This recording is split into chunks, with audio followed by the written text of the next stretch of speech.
Hola, queridos hermanos, queremos invitarlos a que junto con nosotros podamos exaltar a nuestro Dios a través de la música.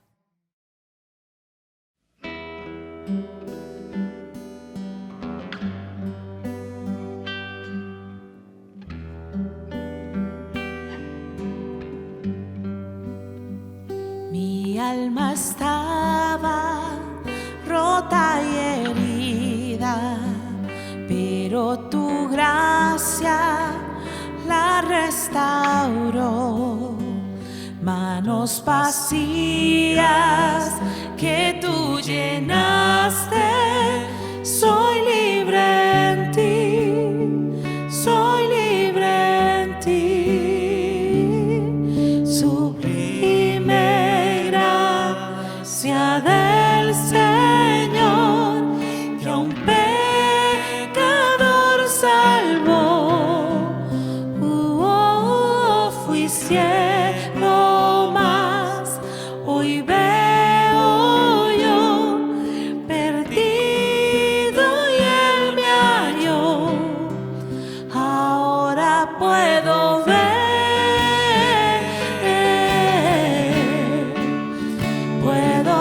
sus ojos de amor. Quebrantado fue para darnos su salvación.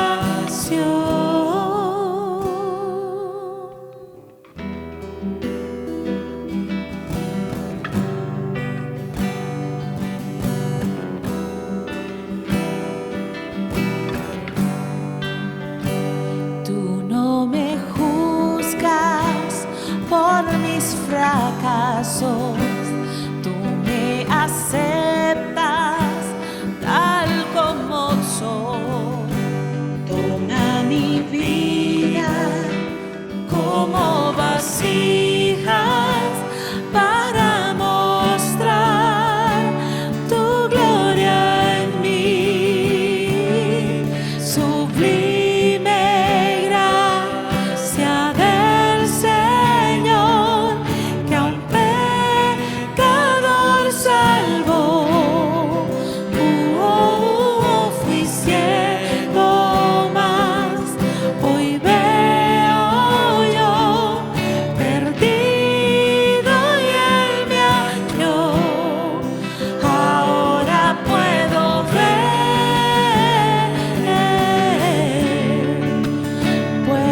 ver sus ojos de amor.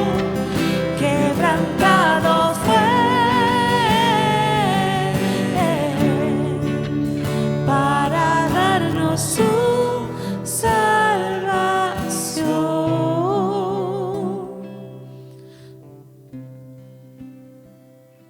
Gracias damos a Dios por esa salvación que nos da, porque en medio de las tormentas también Él está con nosotros y nos da el oportuno socorro y nos da la salida.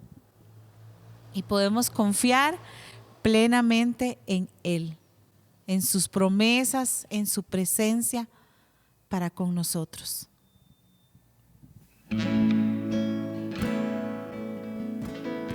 Vamos a cantarlo en este momento, ahí donde usted está. Y no hay nadie como nuestro Dios.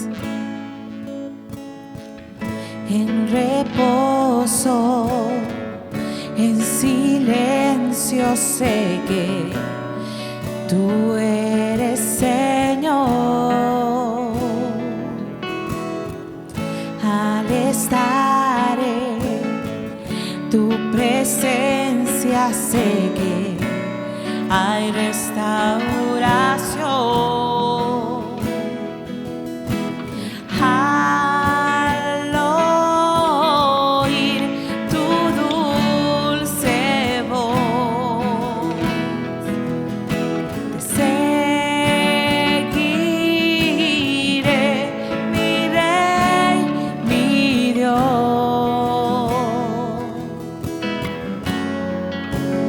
No hay nadie como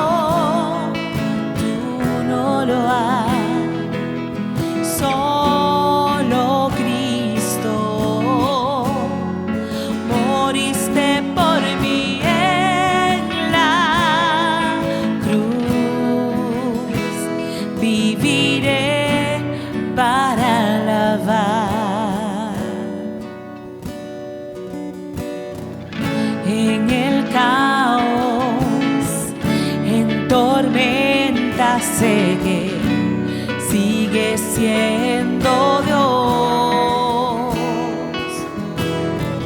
Cuando siento que estoy débil, me das la gracia para seguir.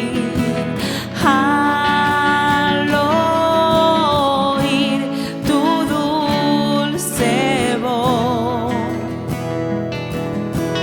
te seguiré, mi Rey, mi Dios.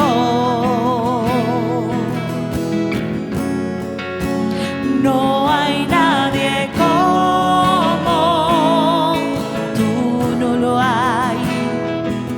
Solo Cristo, moriste por mí en la cruz. Viviré para alabar. No hay nadie como tú, no lo hay. Solo Cristo, moriste por mí en la cruz. Viviré para alabar.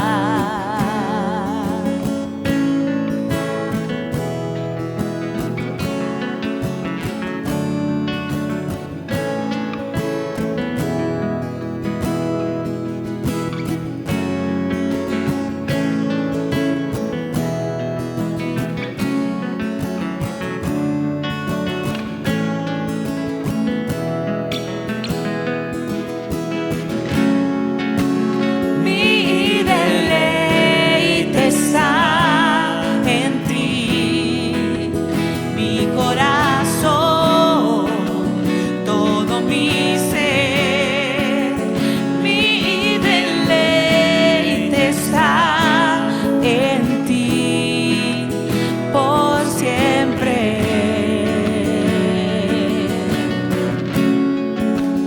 Mi deleite está en ti, mi corazón, todo mi ser. Mi deleite está en ti por siempre. Oh. No hay nadie como tú, solo Cristo, moriste por mí en la cruz. Viviré para alabar. Gracias, Señor, por este tiempo que podemos exaltarte, adorarte y glorificarte a través de la música. En el nombre de Jesús, amén.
Buenas noches, hermanos. Es un gusto para mí estar acá con ustedes una vez más y compartiendo la palabra del Señor con ustedes.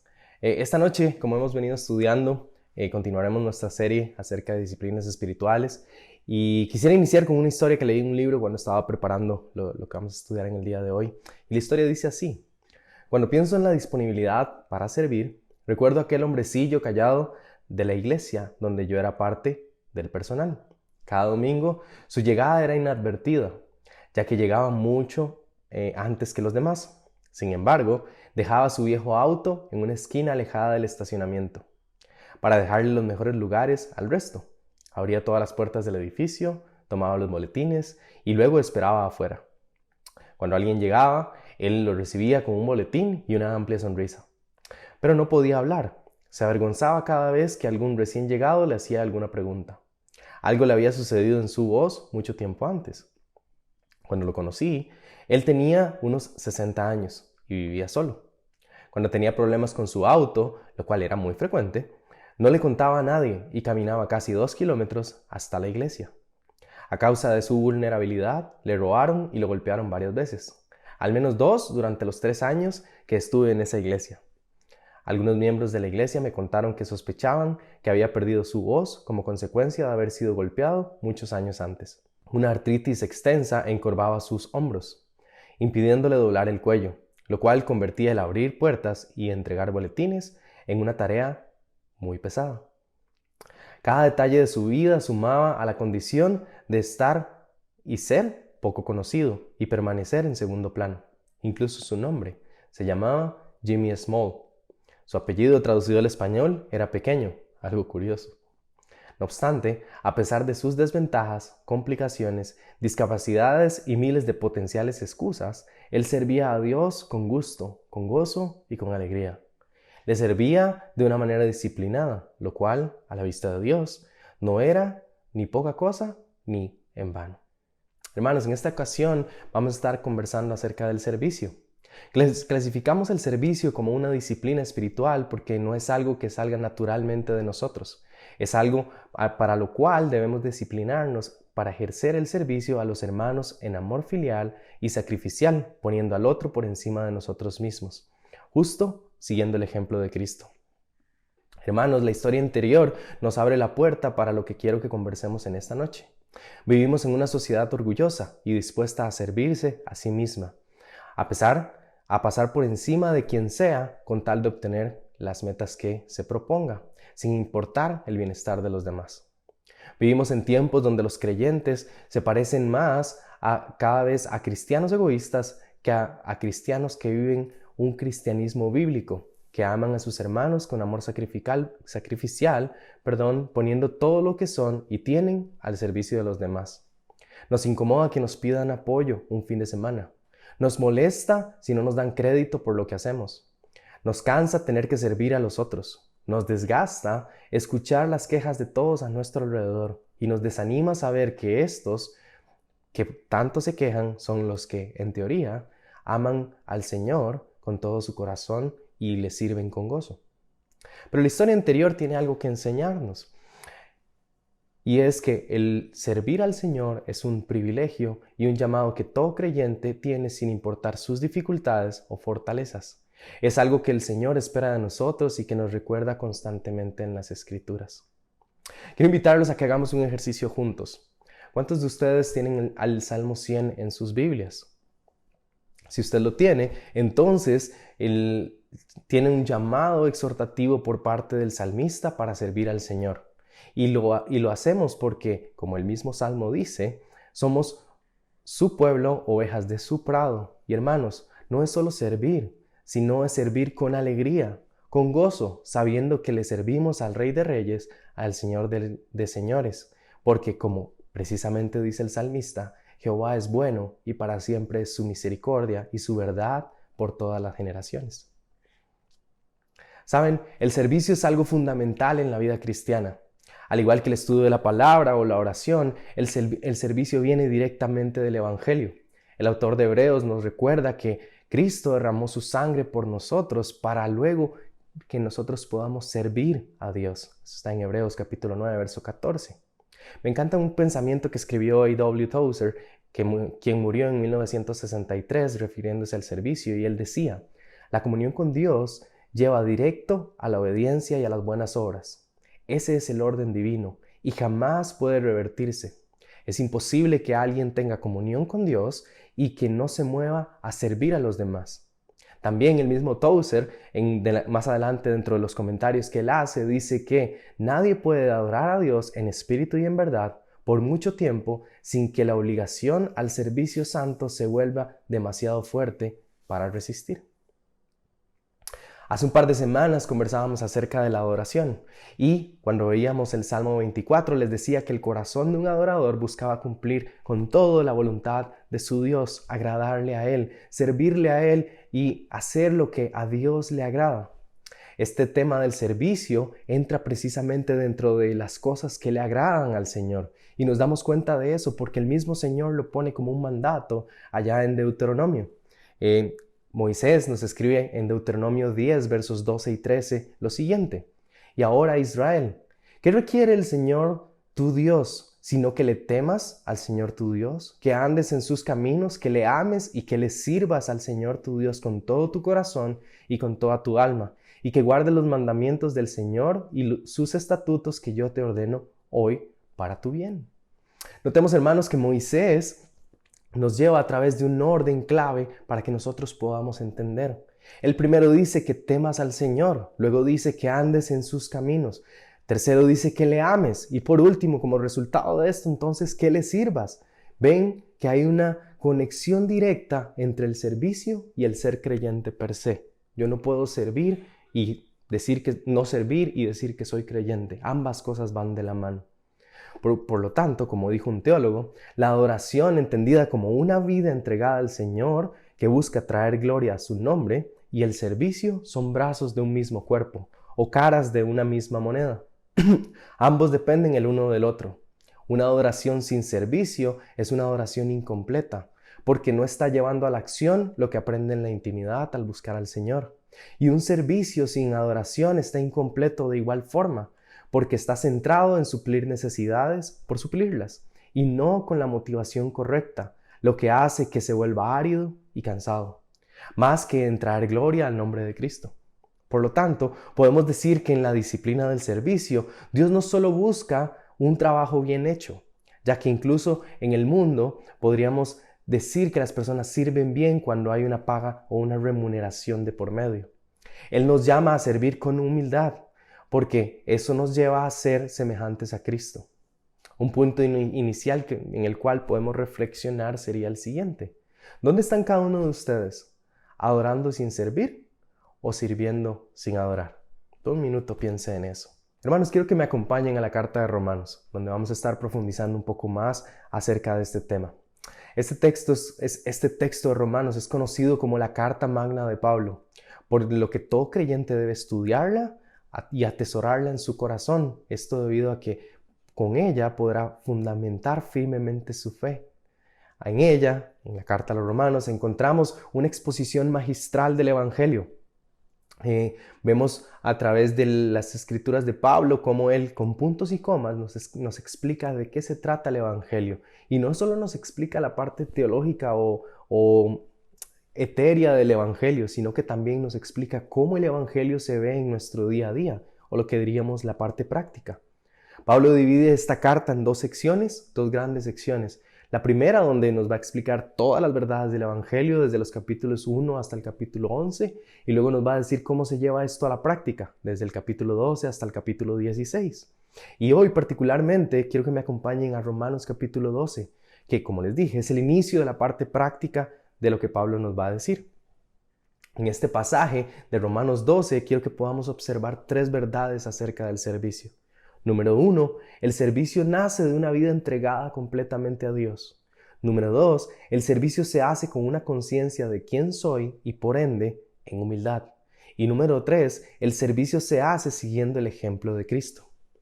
Con esto en mente, quiero que me acompañen a leer el pasaje de hoy. Voy a leer en Biblia de las Américas y el pasaje dice de la siguiente manera: Por consiguiente, hermanos, os ruego por las misericordias de Dios que presentéis vuestros cuerpos como sacrificio vivo y santo, aceptable a Dios, que es vuestro culto racional.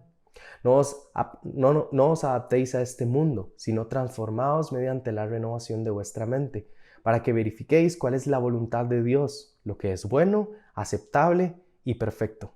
Porque en virtud de la gracia que me ha sido dada, digo a cada uno de ustedes que no piense más alto de sí de lo que debe pensar, sino que piense con buen juicio, según la medida de fe que Dios ha distribuido a cada uno.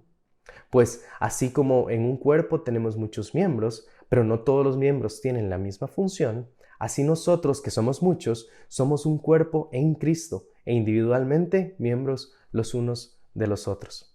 Nuestro pasaje inicia quizás con dos de los versículos más famosos de la carta y de los cuales se han predicado quizá millones de sermones.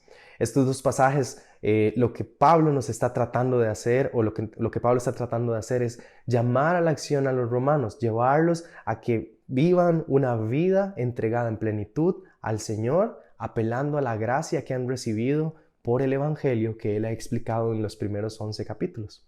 Ahora que han sido, por lo tanto, podemos decir que ahora que han sido salvados, deben presentarse como sacrificio vivo y santo a Dios, que es su culto racional, es algo que está presente en mi día a día. Este pensamiento no es nada más y nada menos que la adoración misma que el creyente vive en su vida diaria. Se presenta a Dios como un sacrificio vivo y agradable y buscando exaltar a nuestro Señor. Esta actitud de vida del creyente es precisamente lo que Cristo nos enseñó de cómo debemos vivir. El mismo Pablo nos exhorta en la carta a los Filipenses que vivamos como Cristo, quien, aun siendo igual a Dios, no escatimó el ser igual a Dios, sino que se despojó de esto para tomar forma de siervo. Esto lo vamos a profundizar ahora más tarde. Notemos que Pablo en el versículo 1 comienza con un recordatorio de las verdades del Evangelio como fundamento para todo lo que nos va a pedir, o como argumento para todo lo que nos va a pedir que debemos hacer como creyentes. Y seguido de esto inicia con una primera instrucción, en la cual Él nos llama a presentar nuestro cuerpo como sacrificio vivo. Esto lo dejó claro en los capítulos antes, donde desarrolló el Evangelio, que es imposible solo ser salvos en Cristo Jesús. Por lo tanto, este sacrificio por el que Pablo nos está llamando a vivir es un sacrificio de dedicación, que nos dediquemos al Señor, que vivamos para Él. Y es muy interesante porque Él nos va a dar 3 características de cómo se ve este sacrificio. Y Él nos va a decir que es un sacrificio vivo, que es un sacrificio santo y que es un sacrificio que debe ser agradable a Dios. Es muy importante, agradable a Dios. Algo muy interesante porque en el Antiguo Testamento, cuando vemos el ritual de sacrificios que existe a lo largo de toda la Torá, nos vamos a dar cuenta que siempre habían animales muertos y nunca eran animales vivos. Y siempre estos animales eran quemados completamente para traer una exaltación al Señor. Sin embargo, lo que Pablo está tratando de hacer aquí en nuestro pasaje es cambiar un poco el paradigma e instruir a los creyentes que mientras están vivos, en el día a día, su vida completa pertenece al Señor y debe estar, entre comillas, en un altar de sacrificio, siendo transformados para ser como Cristo. Esto es, por supuesto, un reto directo para cada creyente, porque en las palabras de Jesús que fueron aprender de Él porque Él es manso y humilde. Por lo tanto, se espera que el creyente sea igual que su maestro. En segundo lugar, Pablo nos dice que el sacrificio debe ser santo. Y esto es hermoso porque la santidad es algo característico de los llamados por Dios. Cuando vemos esta idea, una vez más, a lo largo del Antiguo Testamento, nos vamos a dar cuenta que tenemos el templo, que es santo, tenemos los utensilios del sacrificio que son santos. Vemos esto también en los sacerdotes que eran llamados a ser santos. Incluso lo vemos en el pueblo de Israel, que ellos eran llamados a ser santos. Y esta misma idea la vemos en el Nuevo Testamento, donde Pedro nos llama a vivir en santidad, a ser santos porque Él es santo. Y esto precisamente lo que apunta es que a vivir una vida o ser exclusivos para Dios, alejándonos de los ídolos, alejándonos de las ideologías o las religiones que pertenecen a este mundo. Esto lo podemos afirmar puesto que el versículo número 2 nos va a decir que renovemos nuestro entendimiento para que podamos comprender cuál es la voluntad de Dios. Y el mismo Pablo en 1 de Tesalonicenses capítulo 4 nos va a decir que la voluntad de Dios es nuestra santificación. O, en otras palabras, el hacernos cada vez más como Cristo. Por último, Pablo señala que el sacrificio debe ser agradable a Dios, y esto apunta a que la vida del creyente debe ser en consonancia con lo que a Dios le agrada, no con lo que a mí me agrada. Y las cosas que traen gloria al nombre de Cristo, no gloria a mí. Y por ende, esto lo podemos ver, o el único lugar donde podemos encontrar las cosas que le agradan al Señor es en su palabra. Hay un pensamiento que me gusta mucho que escribió Jonathan Edwards en uno de sus diarios, un puritano que vivió allá en 1700, y él nos da un ejemplo claro de cómo se vive este pasaje. Y él decía: he estado delante de Dios y me he dado todo lo que soy y tengo a Dios, de modo que no soy en ningún aspecto mío propio. No puedo impugnar ningún derecho en este entendimiento, esta voluntad, estos afectos que están en mí. Tampoco tengo ningún derecho sobre este cuerpo, ni sobre ninguno de sus miembros, ningún derecho sobre esta lengua, estas manos, estos pies, ningún derecho en estos sentidos, estos ojos, estos oídos, este olor o este gusto. Esto lo escribió el 12 de enero de 1723. Y esto precisamente lo que apunta es a un hombre que había decidido entregar su vida en plenitud a Dios. Si usted lee un poco de la historia de Jonathan Edwards, se va a dar cuenta de qué es de lo que estoy hablando. A la luz de esto y reconociendo que debemos vivir entregados plenamente al Señor, entonces Pablo nos va a dar nuestra segunda idea. La segunda idea es que el servicio se realiza con una correcta conciencia de quién soy yo y en una actitud humilde. Pablo nos dice: ninguno piense más alto de lo que debe pensar, sino que piense correctamente, con buen juicio, piense adecuadamente, no sean soberbios. Podría ser una traducción, o como diríamos en buen tico, no juegue de lo que no es. Y precisamente este punto es fundamental, porque nos ayuda a recordar que yo no soy más importante que ustedes, hermanos. Más bien, y más adelante nos vamos a dar cuenta que cada uno es importante para el otro y nos necesitamos los unos a los otros. Y por lo tanto, si yo tengo un concepto equivocado de mí y pienso que soy la última Coca-Cola del desierto, entonces no voy a poder servirles a ustedes como yo debo servirles. Y entonces he malentendido la gracia de Dios y me quedan perfectamente las palabras que Pablo le dice a los Corintios en 1 Corintios capítulo 4, verso 7, y dice de la siguiente manera: porque ¿quién te distingue? ¿Qué tienes que no recibiste? Y si lo recibiste, ¿por qué te jactas como si no lo hubieras recibido? Pero lo interesante de este pasaje en Romanos capítulo 3 es que la palabra pensar o froneo aparece 4 veces o se repite 4 veces en sus diferentes formas, en la manera de pensar alto, en la manera de pensar muy bajo, y en la manera de pensar adecuadamente, y en la manera en que nos exhorta a pensar. Tenemos que estar conscientes de quiénes somos. Eso es importante porque en la iglesia del primer siglo había una característica que era envidiar los dones de mi hermano y pensar que los dones de él eran mejores que los míos. Él era mejor y yo anhelaba lo que él tenía porque yo podía ver cómo el fruto público se veía.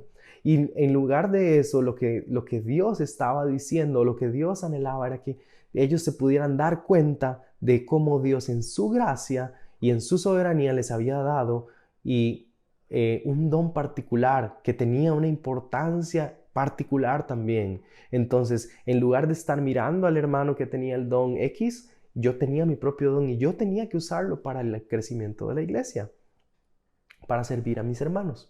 Esta situación no solo la vemos en la carta a los romanos, también la vemos en la carta a los corintios, e incluso el mismo Santiago utiliza esta misma idea para exhortar a los hermanos de que no se hagan de muchos maestros. En ambos lugares la exhortación es: no anhelen los dones, sino que sirvan fielmente con los dones que Dios les ha dado. Esto también es importante porque, como mencioné, nuestro pasaje viene precedido de una explicación profunda del Evangelio y de sus verdades e implicaciones y de la gracia que hemos recibido y cómo ahora pertenecemos al cuerpo de Cristo. Entonces el llamado de Pablo se podría ver de la siguiente manera. A la luz de lo que Dios ha hecho en Cristo Jesús por nosotros, en obediencia al Padre, entonces ahora nosotros respondamos a estas verdades, pero hagámoslo con una conciencia correcta, pensando sensatamente de cuál es nuestro lugar y nuestro deber para con el Señor. Y esto evidentemente va a resultar en humildad. Esto es claro porque cuando vemos en un segundo detalle en este mismo pasaje, en el versículo 2, Él nos exhorta a renovar nuestra mente para entender la voluntad de Dios, como dije antes.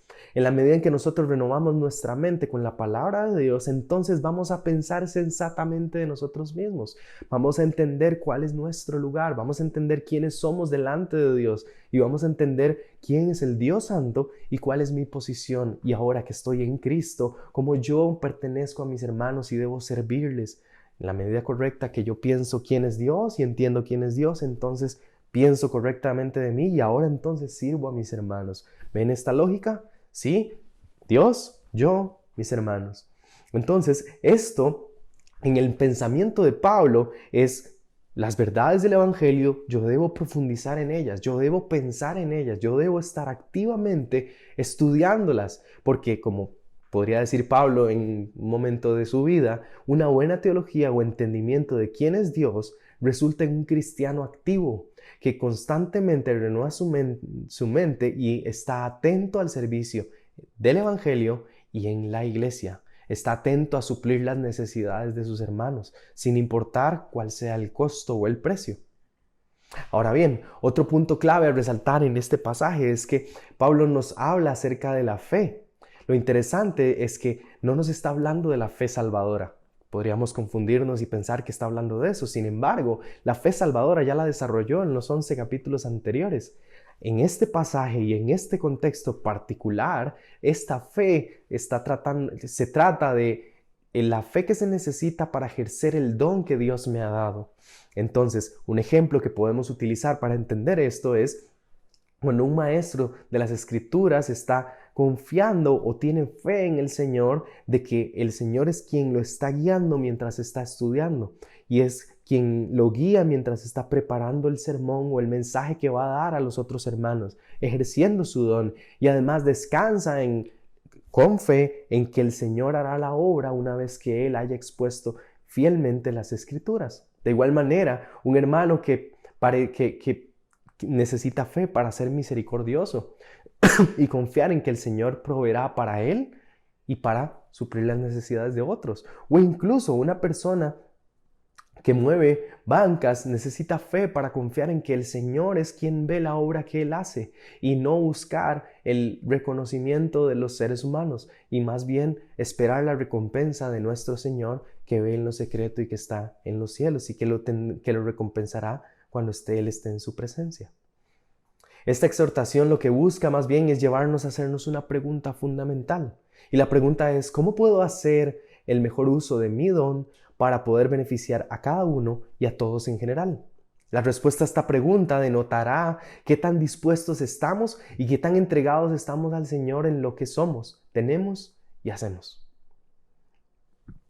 Menciono esto porque los siguientes 2 versículos nos van a dar el contexto para esta pregunta que Pablo nos dice. Pues los siguientes versículos dicen así, versículos 4 y 5. Pues así como en un cuerpo tenemos muchos miembros, pero no todos los miembros tienen la misma función, así nosotros, que somos muchos, somos un cuerpo en Cristo e individualmente miembros los unos de los otros. Esta imagen del cuerpo es repetitiva en las cartas de Pablo y siempre se utiliza para referenciar cómo nos pertenecemos los unos a los otros y cómo estamos los unos en los otros. Lo podemos leer en Efesios capítulo 4, también la podemos ver en 1 Corintios capítulo 12 y en ambos lugares, junto con Romanos, podemos darnos cuenta que Pablo está referenciando cómo nosotros nos pertenecemos o todos los que hemos sido salvados en Cristo Jesús nos pertenecemos a su cuerpo y por lo tanto entonces nos pertenecemos también los unos a los otros.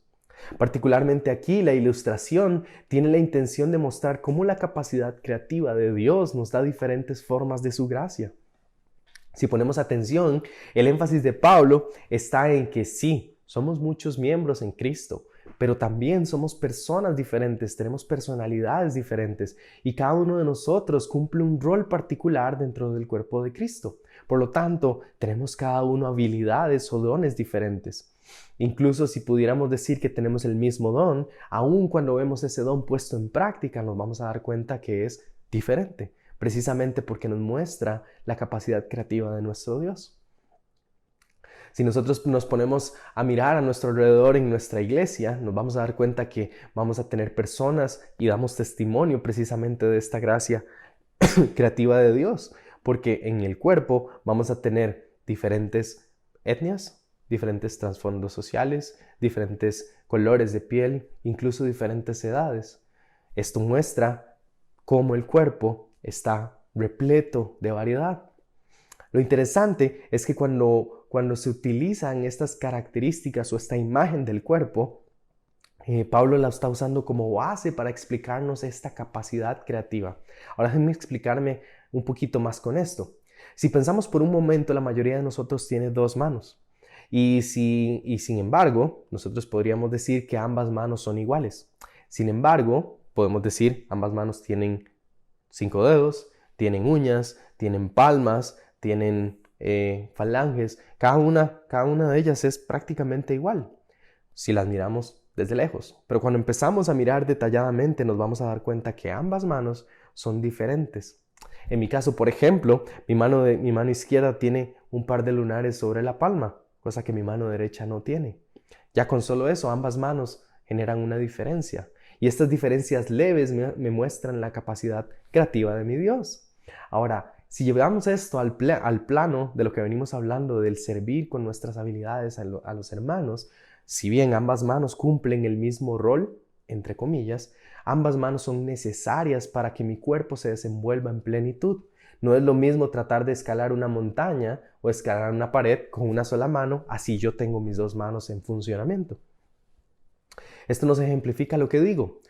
Aun cuando somos todos parte de un mismo cuerpo, somos diferentes y eso es maravilloso y muestra la grandeza de nuestro Dios.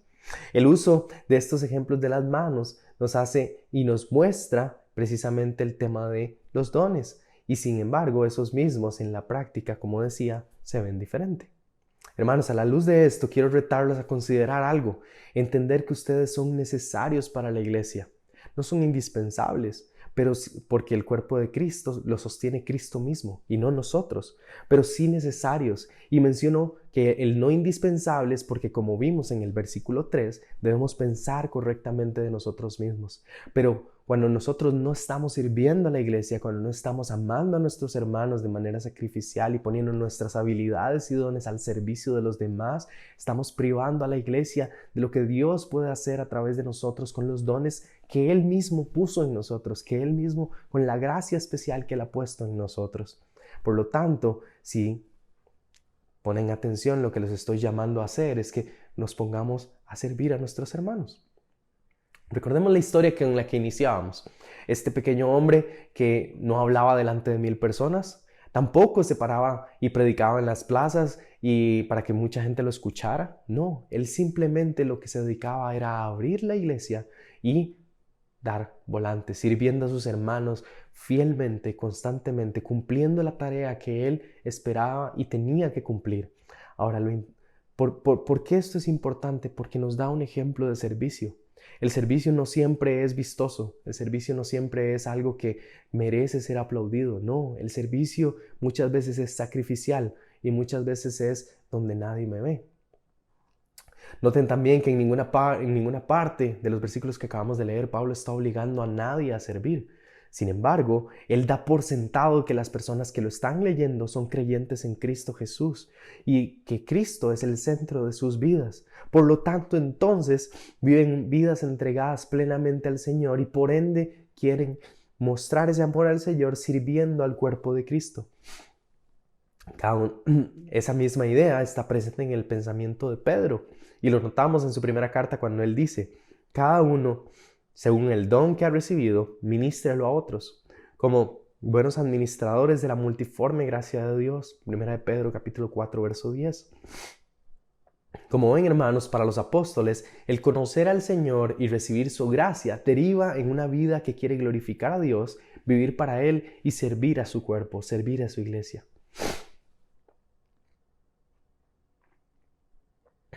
Tuve un profesor que decía que cada iglesia tiene los dones necesarios para crecer en santidad y edificarse los unos a los otros, pero que cada miembro tiene que darse cuenta y poner en su mente que Dios, en su gracia, le ha dado un don especial para que bendiga a sus hermanos. Por lo tanto, una parte fundamental es que todos los miembros hacen lo mismo. No todos los miembros hacen lo mismo, perdón. Esto es fundamental en una iglesia. Cada persona está llamada a involucrarse en el servicio, poniendo en práctica los dones que Dios le ha dado de la manera en que Dios nos instruyó cómo usarlos. Esto es relevante porque muchas veces cometemos el error de pensar que la iglesia es un edificio. Sin embargo, la iglesia empieza en nuestros hogares, en actos simples de servicio, como limpiar la caca del bebé cuando él se acaba de defecar, o preparar el almuerzo para la familia. Incluso dedicar un día de mi apretada agenda a estar con mis hijos y enseñarles la palabra de Dios. O incluso para los casados, tener un tiempo de servicio mutuo buscando crecer ambos en el Señor, con alguna actividad que les guste hacer juntos que apunte a glorificar a nuestro Dios, donde puedan tener conexión y evidentemente esto excluye una película o una serie, porque para ser honestos, conectarse viendo una pantalla no es realmente conectarse. Menciono estos ejemplos prácticos del hogar porque muchas veces las personas en la iglesia, en el edificio, ahora sí, son personas que son súper serviciales, sacrificados y hasta devotos, incluso son ejemplo para muchos, pero en su hogar no mueven ni un dedo para realizar una tarea pequeña, algo como lo que acabo de mencionar. Y esto comprende no solo a padres, sino también a madres y también a hijos. Con esto dicho, quisiera ir al último punto, el cual es que el servicio se hace siguiendo el ejemplo de Cristo, el cual lo podemos ver claramente en Filipenses capítulo 2, donde el mismo Pablo dice, como mencioné antes, haya pues en vosotros esta actitud que hubo en Cristo Jesús, el cual, aunque existía en forma de Dios, no consideró el ser igual a Dios como cosa a que aferrarse, sino que se despojó a sí mismo tomando forma de siervo, haciéndose semejante a los hombres, y hallándose en forma de hombre, se humilló a sí mismo, haciéndose obediente hasta la muerte y muerte de cruz. Me encanta este pasaje porque nos hace reflexionar en cuál debe ser nuestra actitud a la hora de servir a otros hermanos. Y quisiera resaltar 6 cosas que Cristo nos enseña en este pasaje sobre sí mismo y que podemos aplicar al servicio y que debemos imitar de Jesús. Número 1, que el estatus que tenemos no importa. Número 2, no importa quién sea, estoy para servir. Mi posición ante los hombres no importa. Debo tomar forma de esclavo con mi Señor. Número 4, debo rebajarme a menos de lo que creemos que somos. Número 5, debo vivir en humildad. Y número 6, debo vivir en una vida con una actitud constante de obediencia. Si vemos este pasaje, cuando está iniciando, Pablo nos está haciendo una exhortación mediante un imperativo. Él no nos está dando una sugerencia, Él no nos está diciendo que la actitud de ustedes podría ser como la de Cristo o debería ser como la de Cristo. No, para Pablo esto es un imperativo. Él está diciendo que haya en ustedes la misma actitud que hubo en Cristo. En otras palabras, podríamos decir que es una orden que la actitud de Cristo esté presente en sus vidas, esté presente en sus corazones. Ustedes deben vivir igual que Cristo vivió. Y esto es importante porque nosotros, cuando vemos las cosas que Cristo hizo, entonces nosotros debemos vivir de la misma manera. Vean qué interesante como Él nos está diciendo que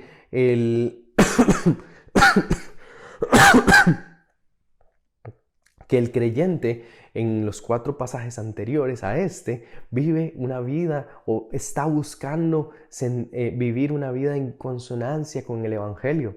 Y en esa consonancia con el Evangelio, está tratando de decir que él le ruega a la iglesia que vivan en un mismo sentir, que se gocen los unos con los otros, que se dediquen a servirse los unos a los otros. Y usa a Cristo justamente como el ejemplo para esto, para lo cual está haciendo una declaración enorme de la deidad de Cristo.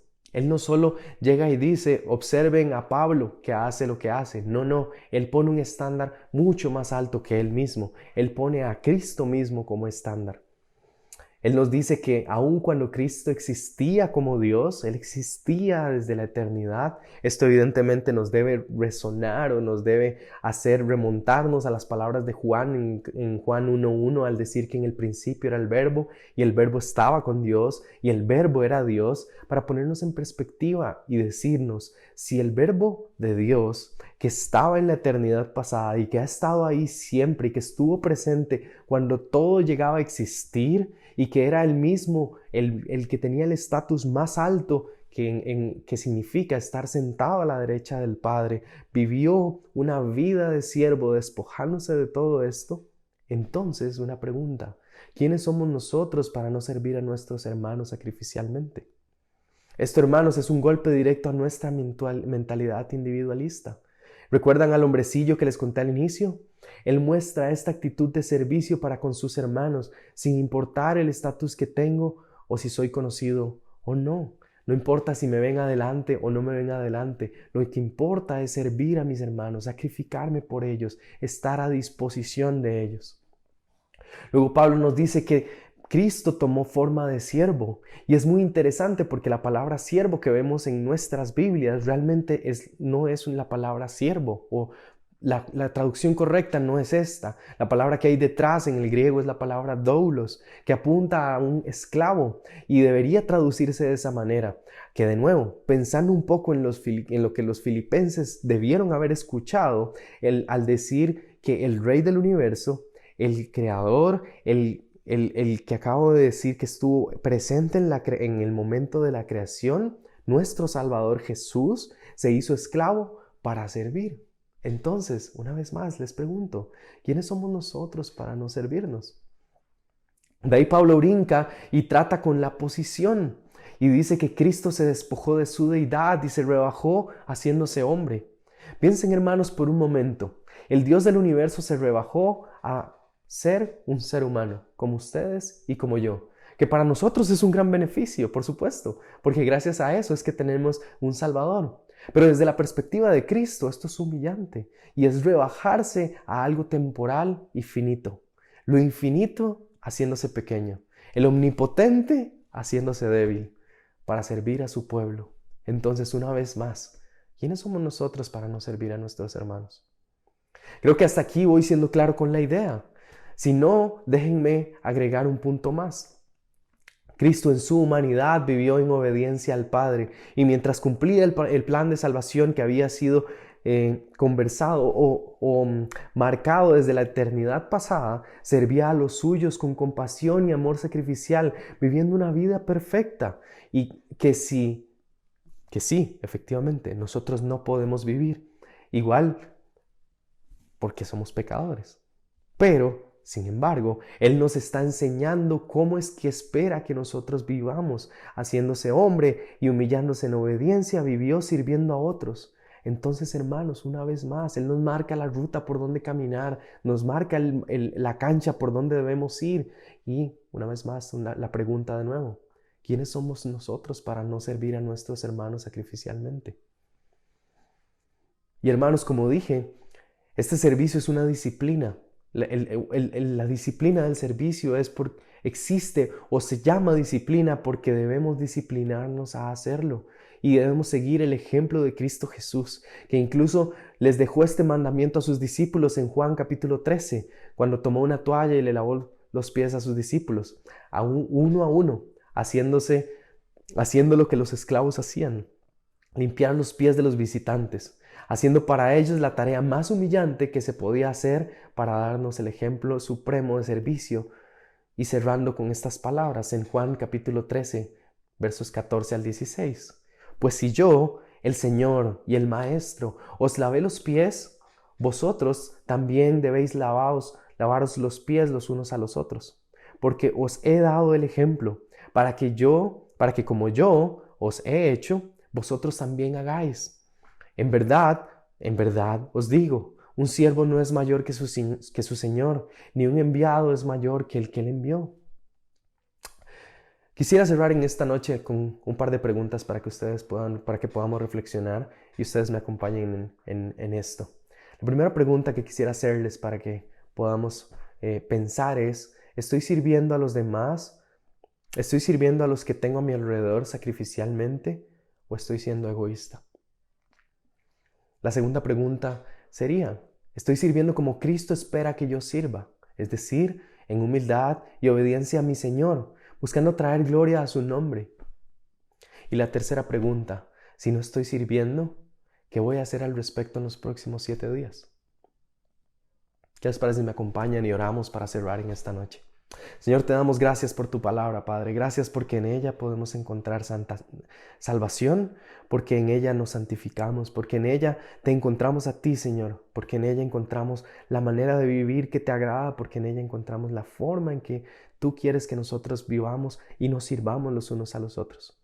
Señor, te pido que podamos servir a nuestros hermanos sacrificialmente, que podamos vivir vidas que busquen agradarte a ti y servir a nuestros hermanos, ponerlos por encima de nosotros, que podamos imitar a Cristo Jesús en lo que hacemos, en nuestra manera de vivir, en la manera en que Él vivió y en la manera en que Él sirvió. Te pido, Señor, que eso sea una actitud de nuestro día a día y que podamos presentarnos delante de ti como sacrificios vivos, santos y agradables delante de ti, pensando correctamente de quiénes somos, de lo que tú has hecho por nosotros y cómo nosotros ahora debemos responder en amor sacrificial, en servicio a nuestros hermanos y poniéndolos a ellos por encima de nosotros. En el nombre de Cristo Jesús oramos. Amén.